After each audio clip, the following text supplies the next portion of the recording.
Muy buenas tardes. El día de hoy vamos a hablar sobre el tema de las tablas de contingencia. Las tablas de contingencia fue introducido por el profesor Pearson, el cual estudió esta forma de medir ciertos datos, el cual es una herramienta que resume datos categóricos en forma de tablas de recuento y porcentajes. Una tabla de contingencia es una herramienta utilizada en la rama de las estadísticas, la cual consiste en crear al menos dos filas y dos columnas para representar datos categóricos en términos de conteos de frecuencias. Esta herramienta, que también se conoce como tabla cruzada o como tabla de dos vías, tiene el objetivo de representar un resumen, la relación entre diferentes variables categóricas. ¿Para qué son las tablas de contingencia? Bueno, las tablas de contingencia nos permiten medir la interacción entre dos variables o dos informaciones para conocer una serie de informaciones ocultas de gran utilidad para comprender una mayor claridad de los resultados de una investigación. También nos facilita la lectura de los datos recolectados, ya que nos permite agruparlos cuando aún se encuentran sin procesar, lo que disminuye el margen de error al realizar un informe de investigación. ¿Cómo se elabora una tabla de contingencia? La tabla de contingencia se puede elaborar de doble entrada, que muestra una relación entre dos o más variables categóricos. También se conoce como tabla cruzada. Las tablas de contingencia generalmente se realizan en datos categóricos, es decir, que se pueden dividir en grupos mutuamente excluyentes. Se construye con al menos dos filas y dos columnas. En las mismas se colocan una variable y en las columnas la otra. En las casillas de las tablas se coloca la frecuencia observada, los totales por filas y columnas, denominados frecuencias marginales. Los pasos para realizar una tabla dinámica: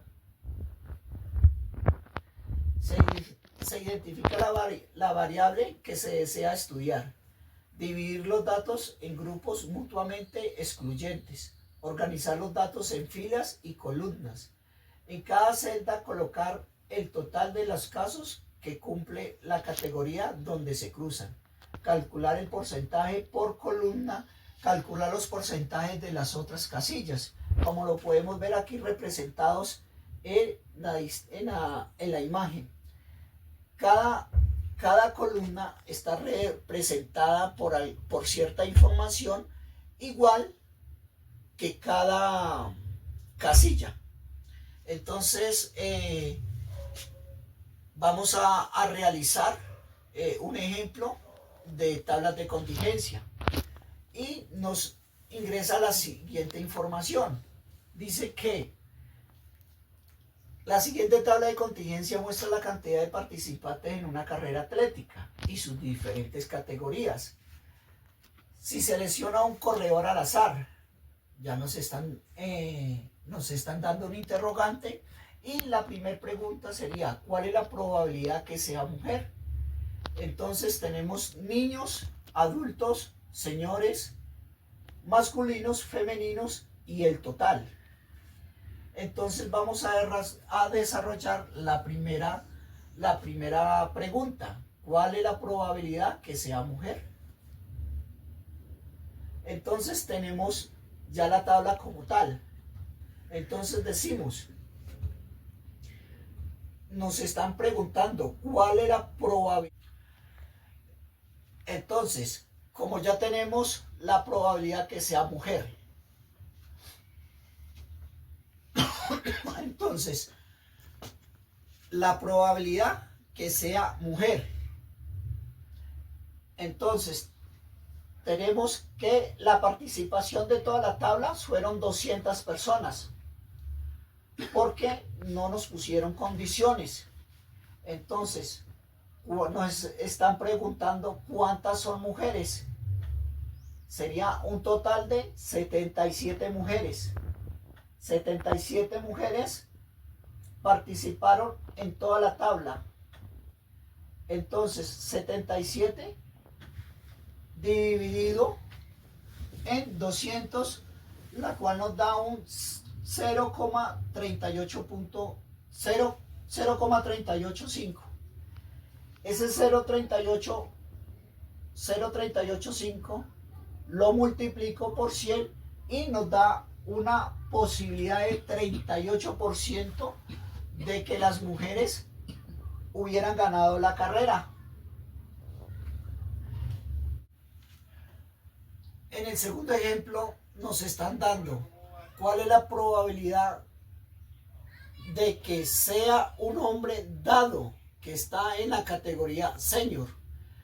Ya podemos notar que en la pregunta nos están dando una condición, dado que está en la categoría señor. Entonces, tenemos que partir solo esta fila. ¿Por qué? Porque nos están dando ya una condición como tal. En total serían 60. Y personal masculino hombre sería 41. Entonces, la probabilidad de que hombres, señores, 41 en 60 nos arroja 0,68. Nuevamente aplicamos la fórmula 0,68 y lo multiplicamos por 100, que nos va a dar un porcentaje del 68%. Eso nos quiere decir que de los 200 participantes, el 68% del personal masculino senior podrían ganar la competencia. Ya como vemos estos dos ejemplos, esto es un tema que desarrollamos para estadísticas en el tema que tiene que referente a tablas de contingencia.